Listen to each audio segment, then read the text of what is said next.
Bendiciones, hermano Daniel, que siempre escribe. Bendiciones.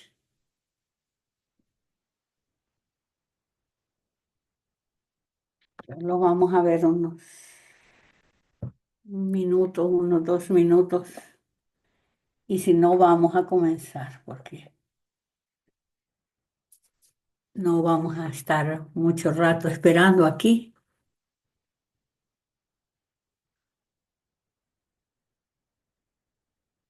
Bendiciones a la familia Romero.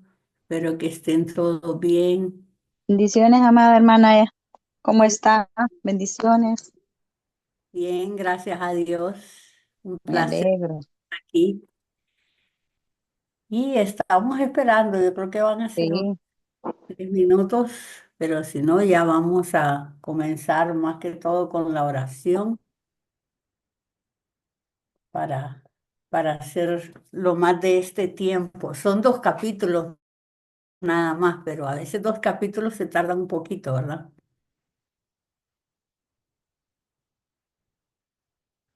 A ver, bueno, estamos 4.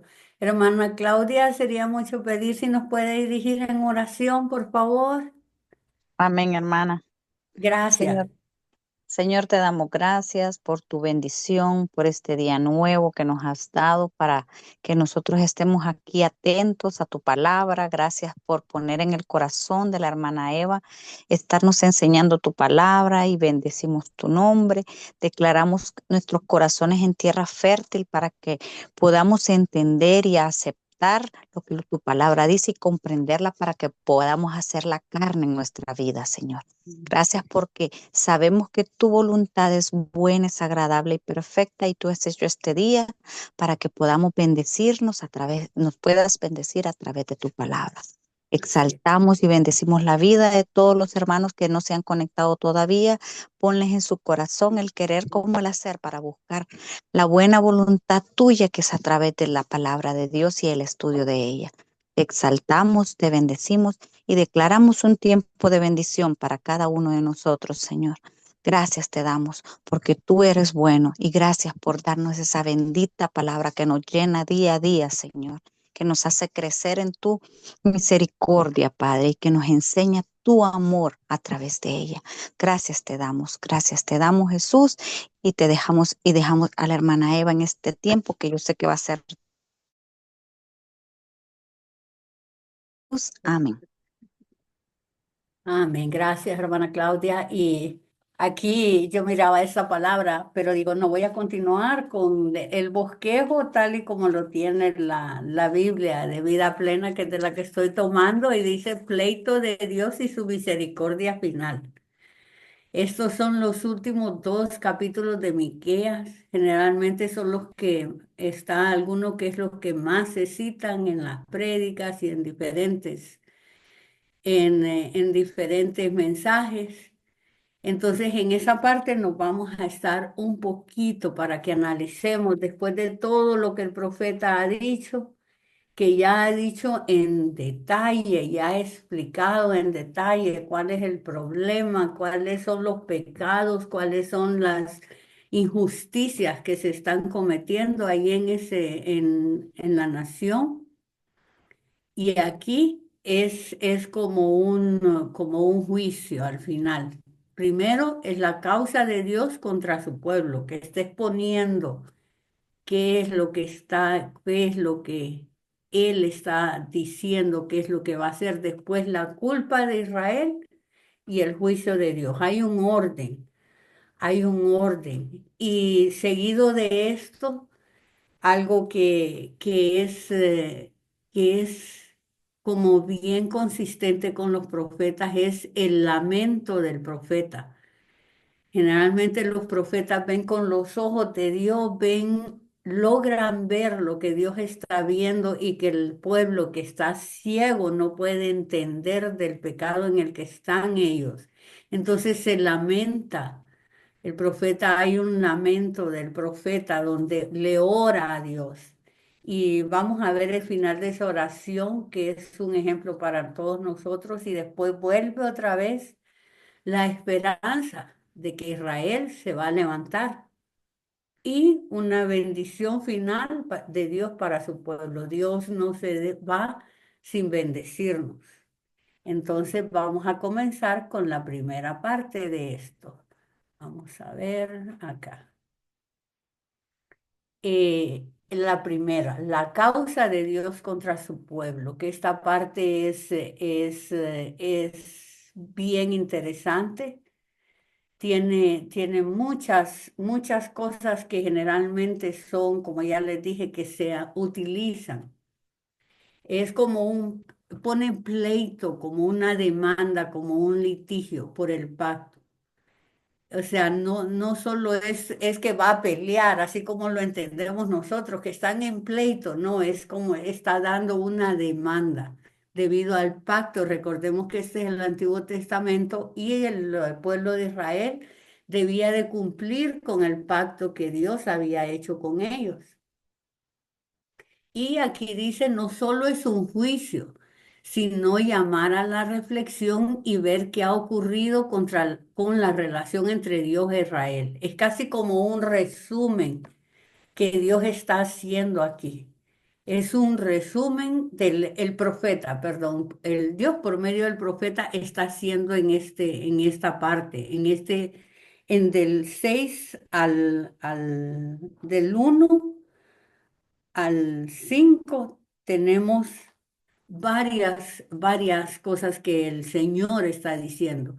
Aparece la palabra que muchas veces, aparecen preguntas, aparecen frases, ustedes lo pueden ver ahí. Yo lo que hice fue subrayarlo. Aparece qué, de qué qué he hecho, qué es lo que ha ocurrido, qué ha pasado. Son preguntas que Dios está haciendo. Dios pregunta qué problema o qué caso tiene el pueblo con Dios. ¿Cuál es el problema que tiene? Y si vemos en el 1 dice, oíd ahora lo que dice Jehová. Entonces ahí le dice, levántate, contiende contra los montes y oigan los collados tu voz, que se levanten. Por eso les decía, es una contienda. Oíd montes y fuertes simientes de la tierra, el pleito de Jehová. De ahí viene la palabra, ¿verdad? Porque Jehová tiene pleito con su pueblo y altercará con Israel. Entonces, en el 3 comienzan las preguntas.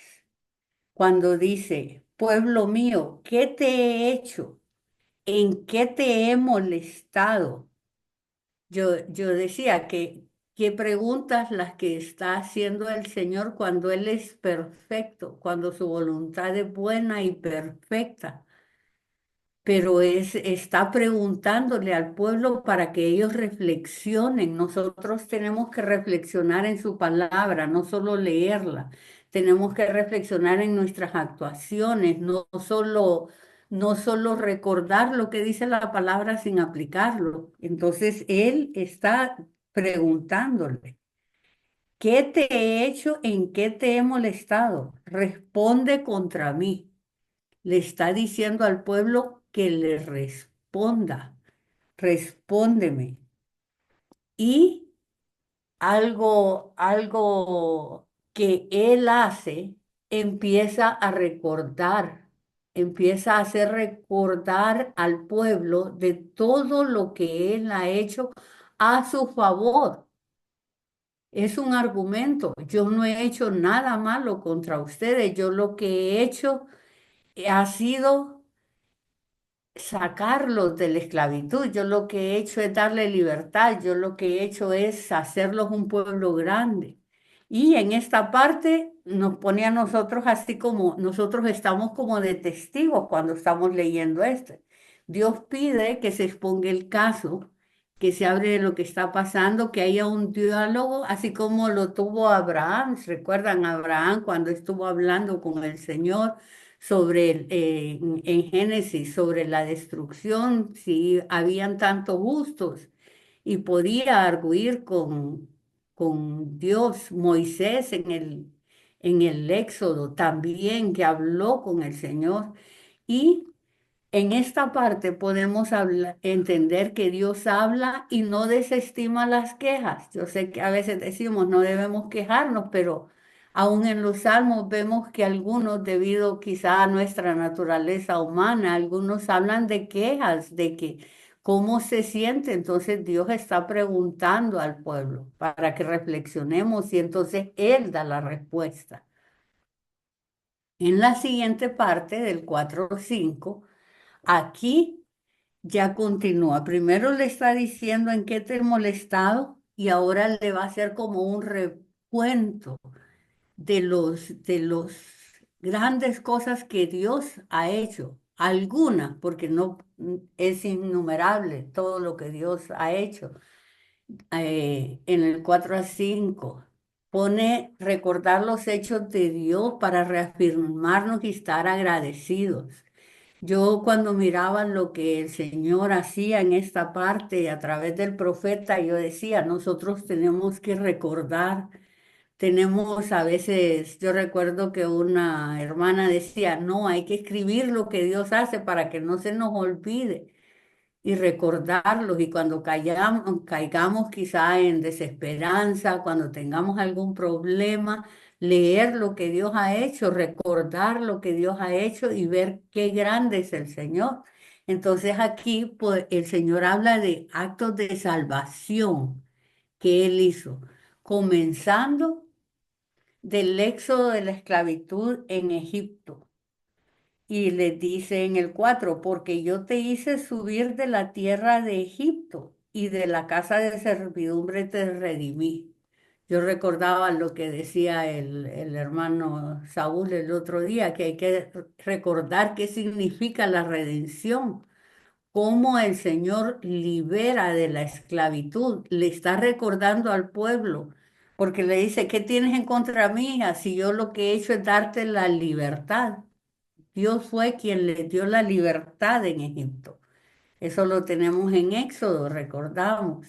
Después habla del liderazgo de Moisés, Aarón y Miriam, que él envió libertadores. Y esto solo es un ejemplo. Después vemos todos los diferentes jueces que fueron libertadores del pueblo, pero les dice, envía delante de ti a Moisés, a Aarón y a María. De ahí de esto hay algo, hay una expresión que aparece aquí, que la tengo circulada, que le dice, pueblo mío, todavía, aún estando con todos los reclamos, con todos los pecados, con todo lo que ha ocurrido, Dios todavía le dice, pueblo mío. Le está reconociendo que es su pueblo, que Él los ha llamado, que le pertenecen, pero a veces tenemos como los oídos sordos, ¿verdad? Y le dice, pueblo mío, acuérdate ahora que aconsejó Balac, rey de Moab. ¿Y qué le respondió Balaam, hijo de Beor, desde Sitín hasta Gilgal? Aquí es cuando estuvo el profeta que se llamó para maldecir al pueblo de Israel y no hubo forma que pudiera decir una palabra en contra del pueblo de Israel. Y ahí está en Sitín y esta parte donde cruzan el Jordán, donde hizo otra vez portentos, milagros el Señor y les está recordando todo eso a cada uno de ellos, momentos que Él hizo. Recordemos que aquí todas estas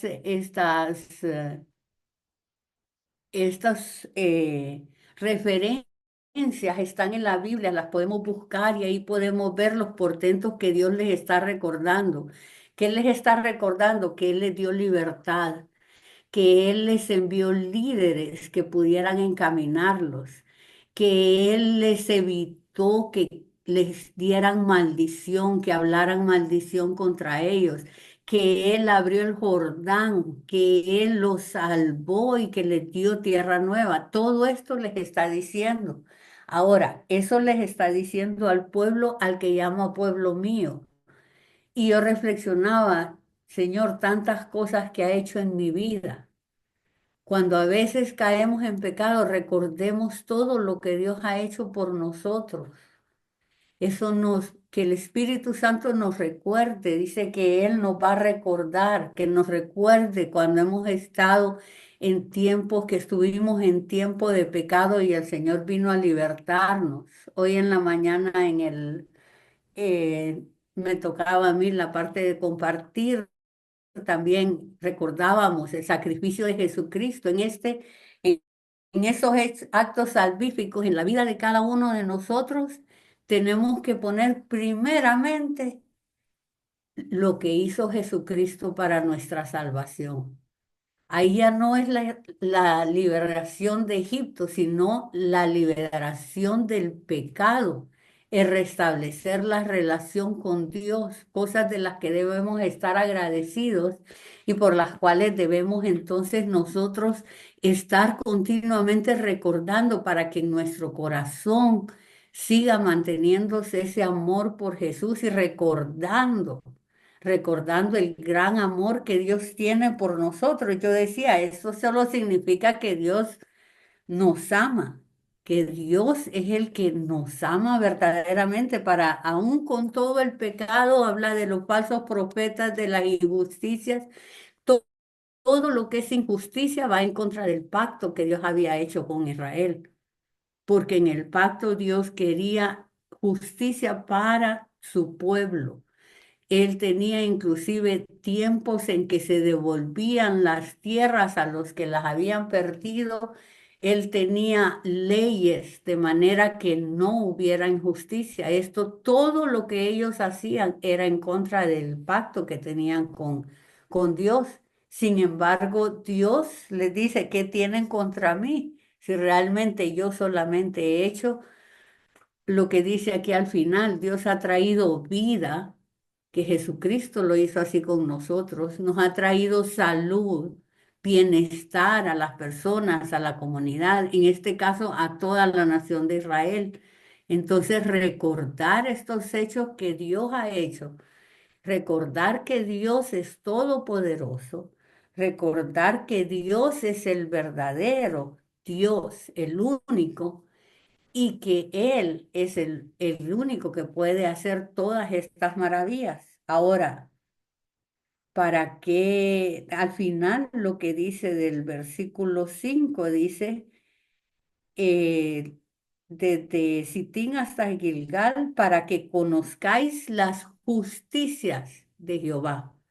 Hay una diferencia, hermano, entre la justicia del hombre y la justicia de Dios. Entonces nosotros tenemos que seguir lo que es la justicia de Dios. Este es un segmento que realmente lo hace meditar a uno. Quisiera saber si alguien tiene alguna aportación o si no terminamos el pasaje hasta el 8. A ver, ok. Entonces vamos a seguir con lo que es la causa de Dios contra su pueblo, ¿verdad? Y ahora vamos a ver qué es lo que contesta el pueblo. Aquí parece como que hubiera un portavoz, alguien que está hablando por el pueblo. Entonces, ¿qué se pregunta el pueblo? ¿Qué espera Dios de ellos ahora que ya han pecado? A veces nos hacemos esa pregunta nosotros también, Señor, yo pequé, entonces ahora, ¿qué espera usted de mí? Eso lo podemos ver aquí en el versículo 6. ¿Con qué? Recuerden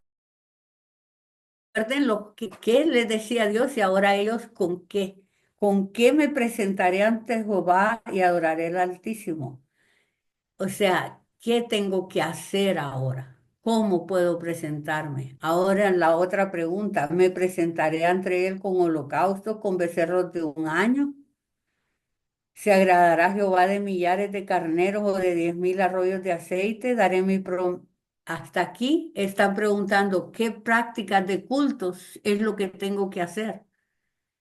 ¿Cómo son los cultos? Estamos llevando sacrificios, pero estamos pecando. Entonces, ¿es adecuado llegar a esos sacrificios ahorita que el pueblo ha estado pecando? qué es lo que es adecuado ya ahora en este momento que ya pecamos y ellos se van a lo que estaba en la ley, solamente como ritos. Somos ritos. Después, ¿qué tengo que hacer yo como pecador para que Dios se complazca? Están diciendo, tenemos que llevarle carneros. Es como que ahorita dijéramos, bueno, tenemos que ir a comprar una paloma o algo para llevar también. ¿No? Tenemos que ir a llevar harina, aceite. ¿Qué es lo que tenemos que hacer? En este tiempo sería, tendré que llevar, no sé, alguna otra cosa más, donación o algo. ¿Realmente es esto adecuado? Es válido que le preguntemos a Dios. Dios acepta que le preguntemos. ¿Qué tengo que hacer yo como pecador para que Dios se complazca? ¿Con qué me debo presentar? ¿Qué debo llevar? Ahora, si nos referimos, vamos a decir la mayoría, a un corazón contrito y humillado. Eso lo tenemos en la mente. Pero ahora yo me pregunto, ¿realmente sabemos lo que es un corazón contrito y humillado? ¿Realmente entendemos lo que eso significa? Cuando dice con qué me debo presentar y sabe que es el extremo de lo que preguntan de la parte del pueblo. Cuando le dice, daré mi primogénito por mi rebelión, el fruto de mis extrañas por el pecado de mi alma.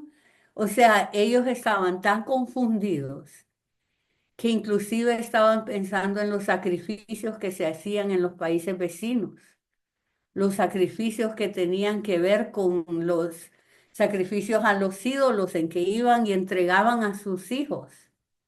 Esta es la confusión que provoca el pecado, porque no sabemos qué es lo adecuado para el Señor. Pero el Señor es tan bueno, tan misericordioso, que después de este versículo 7 responde a través del profeta. ¿Y el profeta qué es lo que le dice? ¿Qué se necesita para restablecer la relación entre Dios y el pueblo? ¿Qué es lo que se necesita? Lo que la gente hace en respuesta a Dios no es irrelevante. ¿Qué es bueno? Entonces se le dice, hombre, Él te ha declarado, uno, hacer justicia. Recordando esto, la justicia de Dios, no la justicia de los hombres o la justicia que me conviene a mí. Hacer justicia. Ya les había hablado de las balanzas con pesos alterados, ya les había hablado de que estaban explotando al pobre, de que les estaban quitando, de que estaban esclavizando a los que no tenían nada. Entonces ahora les dice hacer justicia, hacer las cosas justas, que los profetas no profeticen por dinero, sino que hacerlo en forma justa, de acuerdo a lo que Dios pide. La siguiente parte es amar misericordia, tener bondad. Los que decían anteriormente, recuerdan lo que decía, que estaban hasta quitándole la piel a los pobres, les quitaban el alimento a los pobres. Eso es falta de misericordia. Y de nuevo, caminar humildemente con nuestro Dios. O sea, humillarte ante Dios. Volvemos al corazón contrito y humillado. Y sabe que yo miraba al poner estas tres, que tiene que ver con cuando Jesús dijo amar a Dios y también amar a tu prójimo como a ti mismo. Porque si amamos a Dios, vamos a conocerlo, vamos a buscarlo y vamos a entender y vamos a saber cuál es la justicia que Dios quiere que se aplique.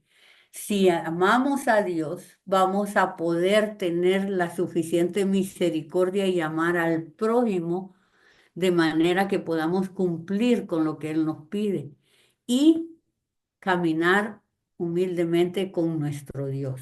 Esa es la parte casi por decir, culminante de este libro, en que trae respuesta, trae lo que Dios recuerda, después las preguntas de un pueblo que ha pecado y después la respuesta de Dios. Dios siempre nos da respuesta. Ahora, después de este pasaje, ¿hay alguna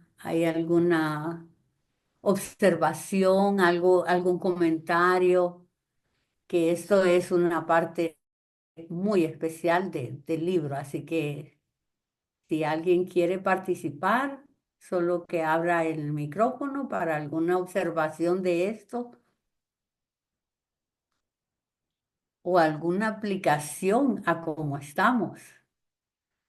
Digamos, en nuestro país realmente se hace justicia, pero justicia como Dios lo ha establecido.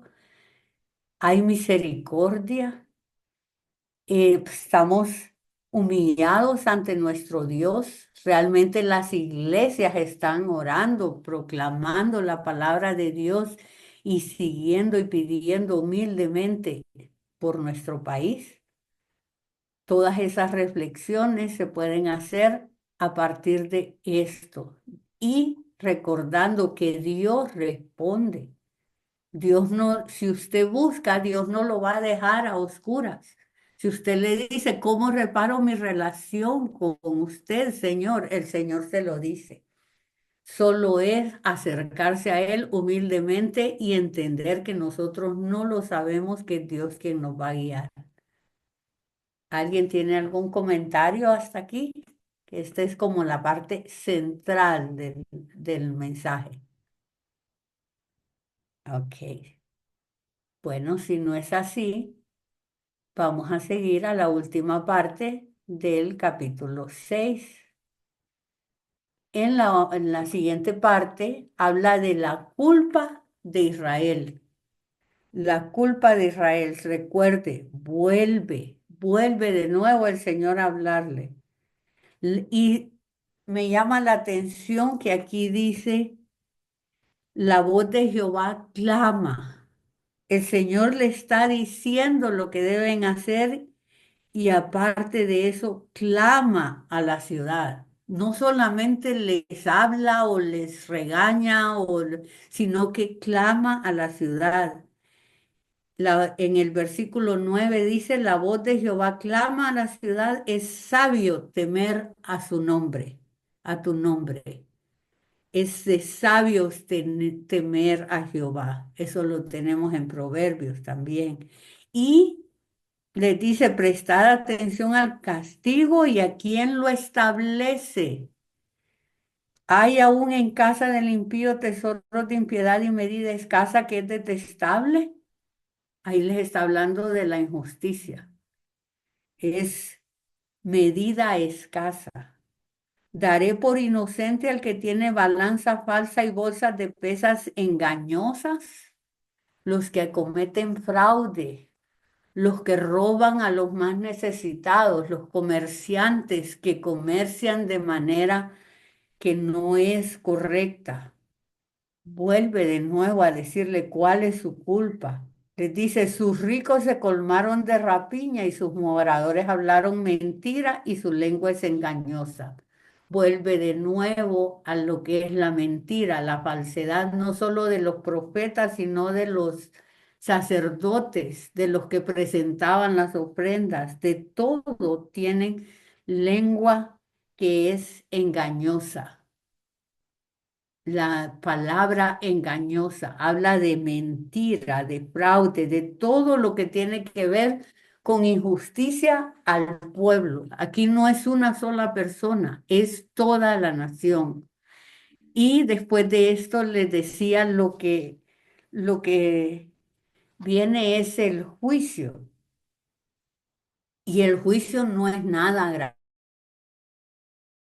Le dice, te hice enflaquecer hiriéndote, asolándote por tus pecados.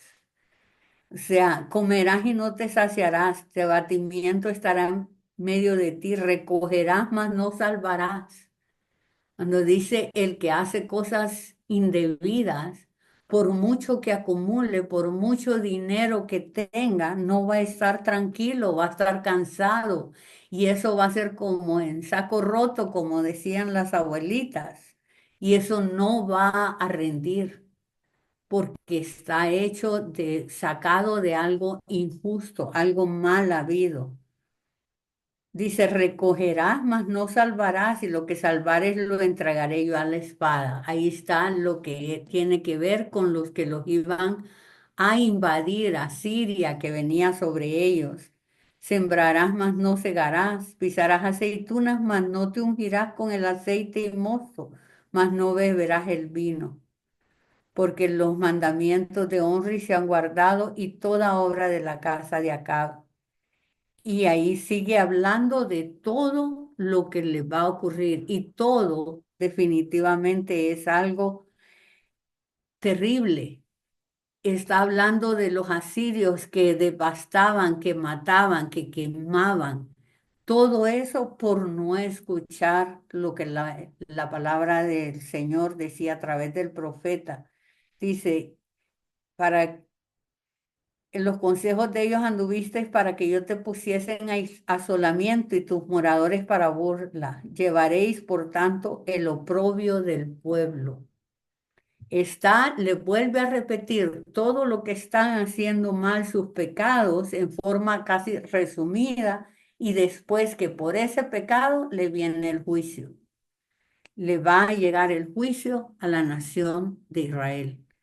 Y después de esto, el profeta, el profeta no puede evitar sentirse abatido.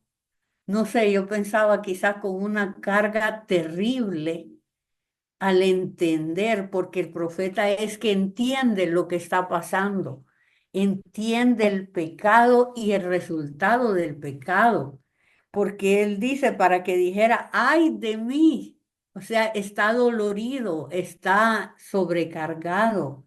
Ay de mí, porque estoy como cuando han recogido los frutos del verano, como cuando han rebuscado después de la vendimia, y no queda racimo para comer. Mi alma deseó los primeros frutos, pero lo que tengo subrayado en el versículo 7:2, faltó la misericordia de la tierra. Eso es algo que es, el profeta lo ve y le causa decir, ay, le causa dolor, le causa aquel sentimiento para lamentarse. Faltó el misericordioso de la tierra y ninguno hay recto entre los hombres. Esto ya lo sabemos, gloria a Dios por la venida de Jesucristo, pero él logra verlo. El profeta mira con la mirada, así como mira a Dios, se lo muestra al profeta y él está pero acongojado. Dice, no hay ni uno recto y todos acechan por sangre. Cada cual arma red a su hermano. ¿Qué quiere decir eso?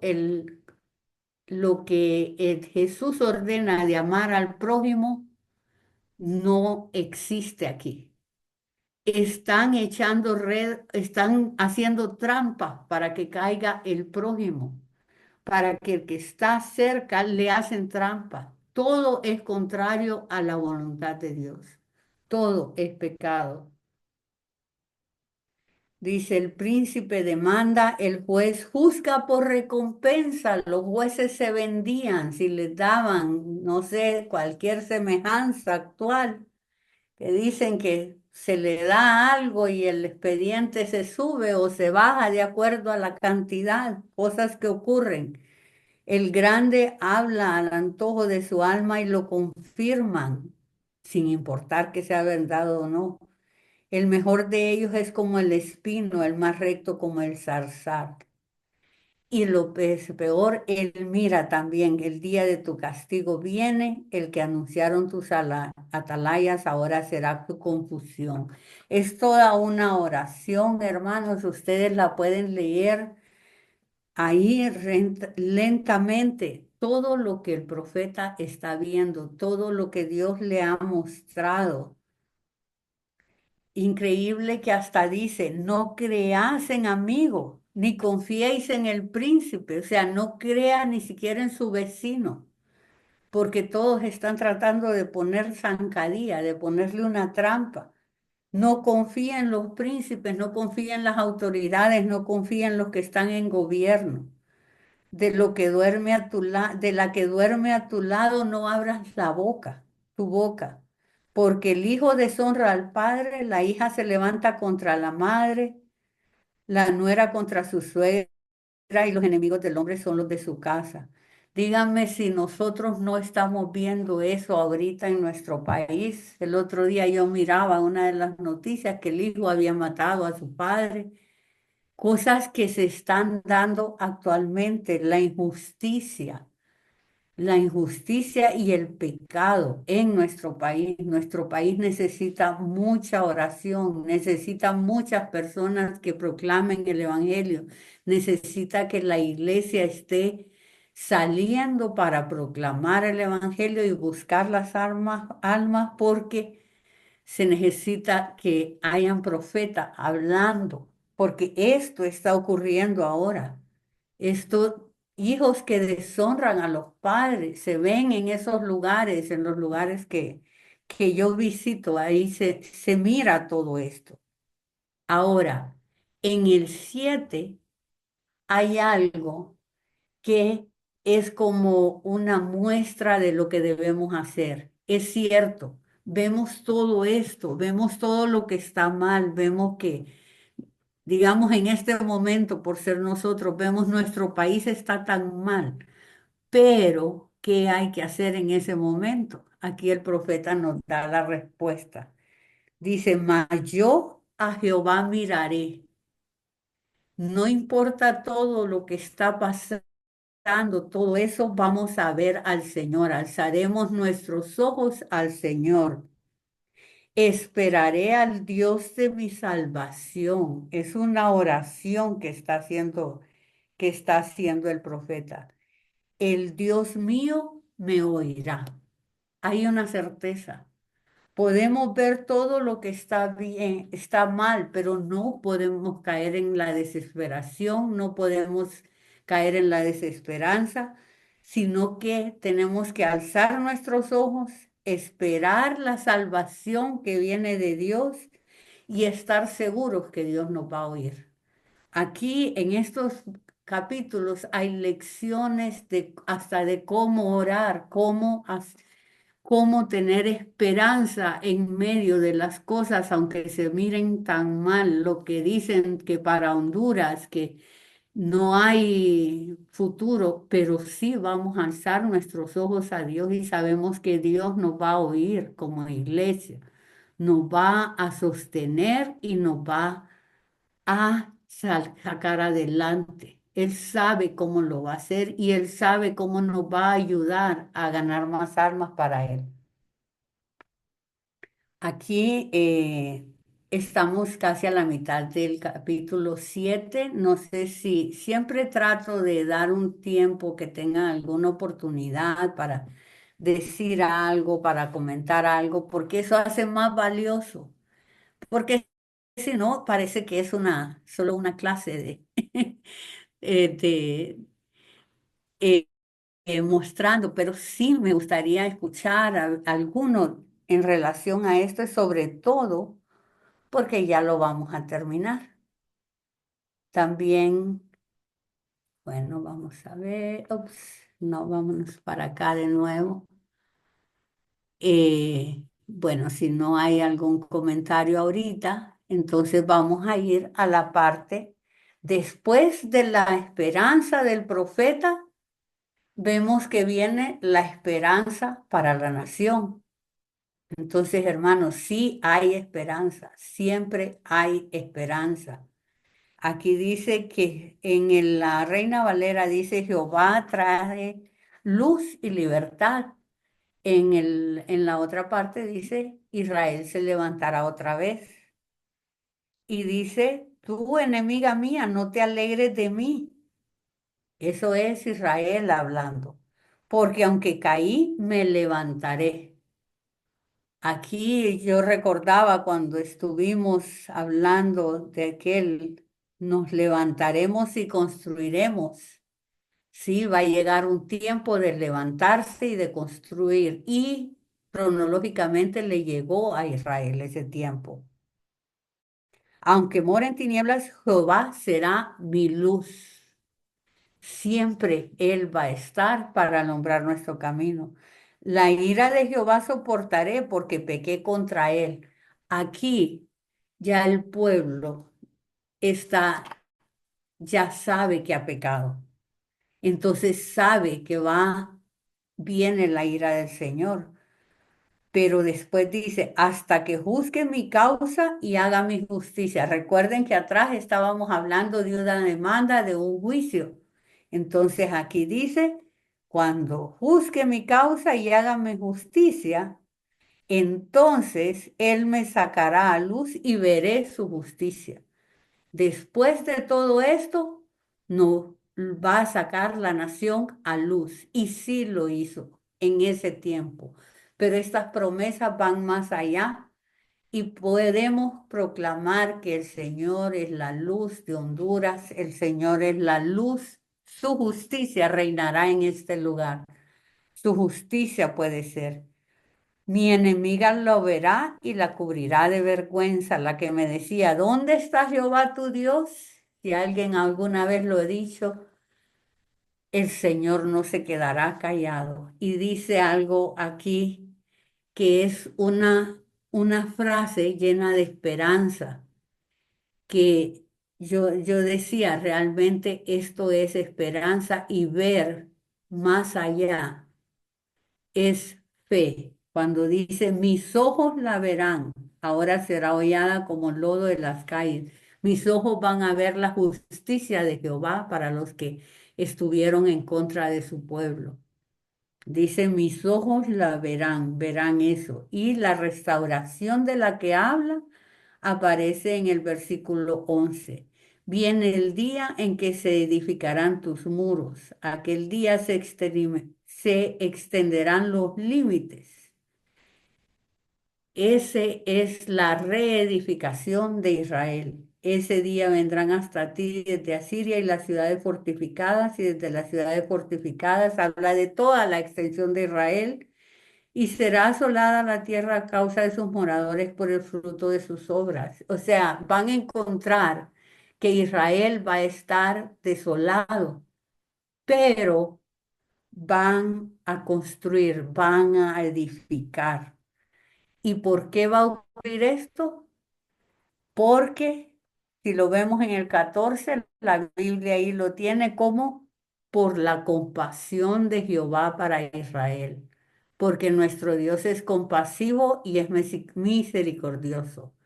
Él tiene misericordia de nosotros como personas, como familias, como comunidades y como naciones, como seres humanos. Él es compasivo con sus hijos. Y dice, apacienta a tu pueblo con tu callado, el rebaño de tu heredad, que mora solo en la montaña en campos fértil. Aquí viene ya hablando de el Señor como un pastor, apacentando sus rebaños. Y en el 16 dice, las naciones verán y se avergonzarán de su poderío, pondrán la mano sobre su boca, ensordecerán sus oídos. Estos son todos los que estaban en contra de Israel. Pero Israel se levantará, sus muros volverán a estar por la gracia y misericordia de Dios solamente, no por nada más, no por ser merecedores, sino que son el pueblo que Él apartó para sí. Entonces acá solo tengo un pasaje que lo traigo en dos versiones, que quiero que quede, que es el final, es Miqueas 18:20. Primero lo tengo en la nueva versión internacional acá y dice, ¿qué Dios hay como tú que perdone la maldad y pase por alto el delito del remanente de su heredad? Fijémonos bien qué es lo que dice, del remanente.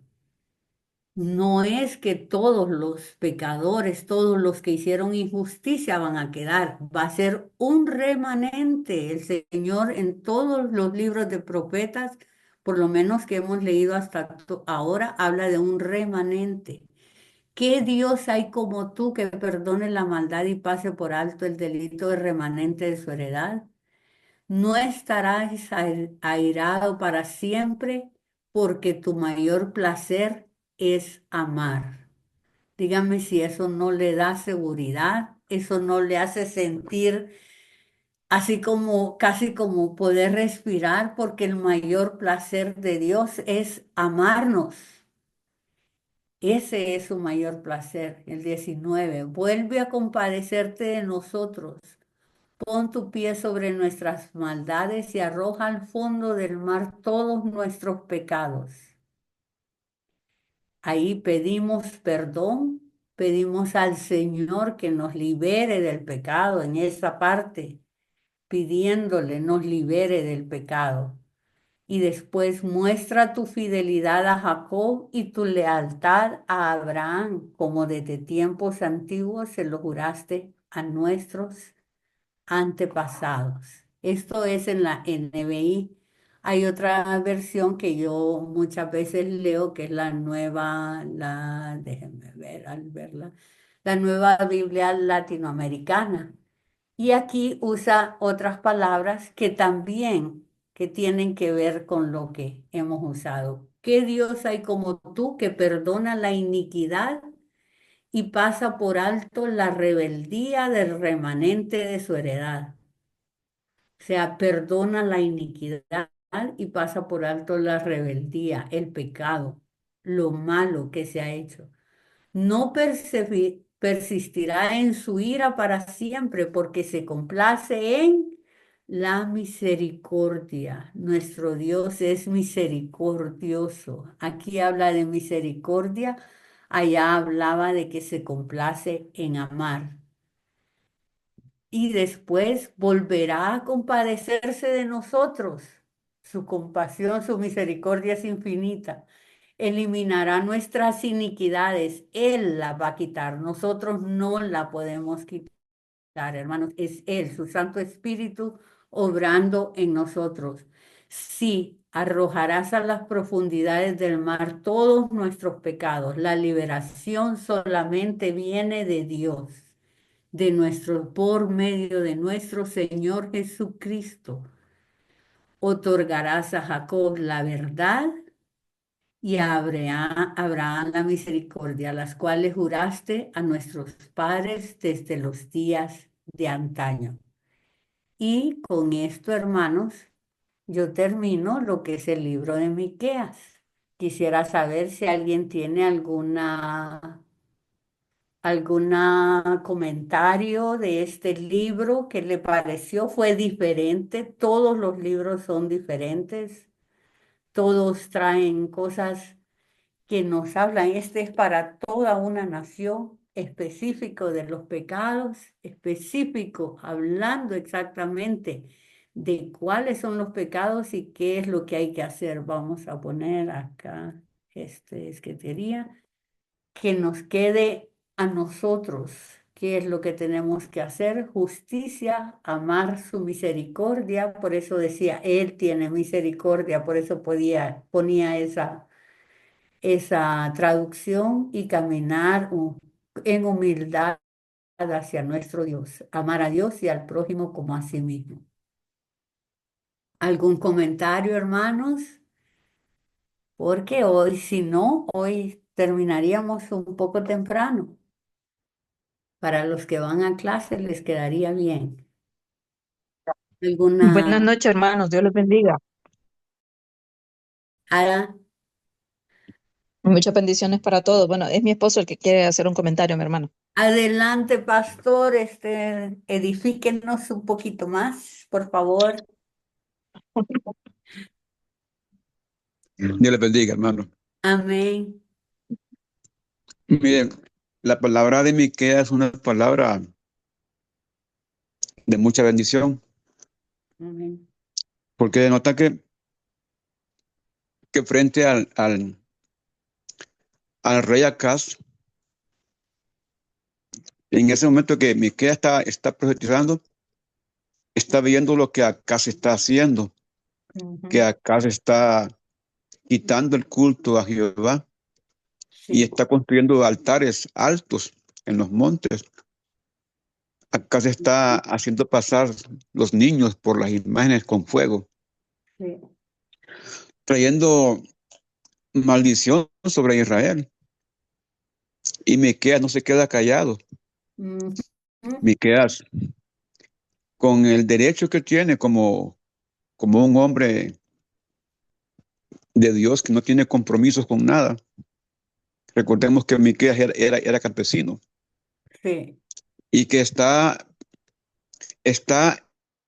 al mismo tiempo que Isaías. Y mientras Isaías está en la corte haciendo el trabajo como un diplomático, como un hombre de Dios, pero con diplomacia, Miqueas está en la calle viendo a la gente cómo está pasando, las dificultades, y viendo el futuro de Israel ante el pecado del rey y la corte que él tiene. Y qué interesante que Miqueas termina su libro con la esperanza de la bendición, con Amén. la esperanza de la misericordia de Dios. ¿Y qué ocurre entonces? Que termina su reinado, pero llega Ezequías, Ujú.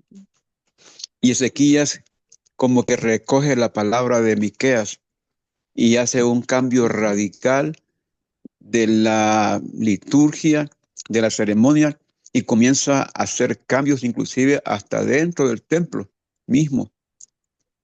Y vemos la mano de Dios sobre Ezequías y sobre Israel. Entonces lo que Miqueas está profetizando en este último capítulo, ¿verdad? El capítulo 7 y la Ujú. última porción precisamente, que habla de cómo Dios tiene misericordia de Israel y cómo le va a cambiar las cosas. Y cuando llega Ezequías, ¿verdad? Un joven, porque Ezequías llega de 25 años a gobernar, un adolescente, podríamos decir, pero desde que llega Ezequías, ¿verdad? Llega impactado con la palabra, queriendo aplicar la palabra a todo lo que Israel estaba haciendo. Entonces es una bendición porque miramos que la profecía de Miqueas, Se pues cumple. no queda incertidumbre, Sí. porque inmediatamente se cumple en Ujú. el reinado de Ezequías. Y la mano de Dios vuelve para bendecir a Israel por manos de Ezequías, pero para cumplir la palabra que mandó a través de Miqueas. Es una gran bendición saber que la palabra de Dios no regresa vacía y que la Amén. palabra de Dios va a cumplirse, que va a traer, como dice la palabra en Isaías, que va a caer, va a remojar la tierra va a dar frutos, va a haber bendición. Cuando la palabra de Dios cae en buena tierra, da bendición. Y así Amén. será también con la iglesia. Cuando la iglesia abra su corazón, cuando el hermano o la hermana abra su corazón a la palabra de Dios, esa palabra de Dios va a caer como semilla en buena tierra y dará fruto a su tiempo. Que Dios les bendiga, hermana. Gracias, hermana Eva. Gracias Gracias, por pastor. estas enseñanzas, ¿verdad? Que son benditas y que estamos los lunes ahí. Yo casi no hago bulla, me quedo solo escuchando, pero me bendice y a veces es mejor callar para aprender. Todos aprendemos, pastor. Y volvía otra vez que yo voy que cuando se tiene la certeza, él no tuvo miedo, porque ahí les dice, porque los mandamientos de honra y se han guardado y toda obra de la casa de Acab. Él no se quedaba Sí, sin decir nombres, él decía hasta nombres. sí, No, sí, sí. el hombre no, él tenía la seguridad de quién, de los príncipes y todo. No, no se quedó callado en ningún momento. Mm, Bendito Entonces, Dios. Gloria a Dios, porque aquí aprendemos, aprendemos. Amén, hermana. Amén. Sí, Bendiciones. gracias, pastor, por esa enseñanza. Sí, entonces creo que la pastora, no sé si está por ahí, si nos cierra en oración para terminar este libro. Tenemos 2 minutos. Claro que sí, mi hermana, en el nombre de Jesús. Sí. Oramos, Señor, poderoso Rey, eterno, Dios y Salvador. Padre, una vez más, ante tu presencia, agradecidos, Señor, por tanto bien, amado Dios, tanto amor, tanta misericordia, Padre. Amén. Sí, Por Señor. este libro hermoso, Señor, que nos has dejado, Padre bueno, para guiarnos, Señor, para que no nos perdamos, Padre Santo, en el camino. Gracias, Señor, porque nos has permitido durante todo este año poder hacer este estudio, Señor amado, y Sí, sí. poder avanzar y poder permanecer, Padre Santo. Verdaderamente podemos ver confirmada tu palabra que dice que muchos son llamados, pero muy pocos son los escogidos. Gracias. Gracias, Señor, por habernos escogido a nosotros para permanecer en este estudio. Estamos seguros, Señor, que algo grande, Dios amado, algo grande y hermoso estás preparando para los que hemos perseverado, Señor, en este Amén. Sí, estudio. Señor.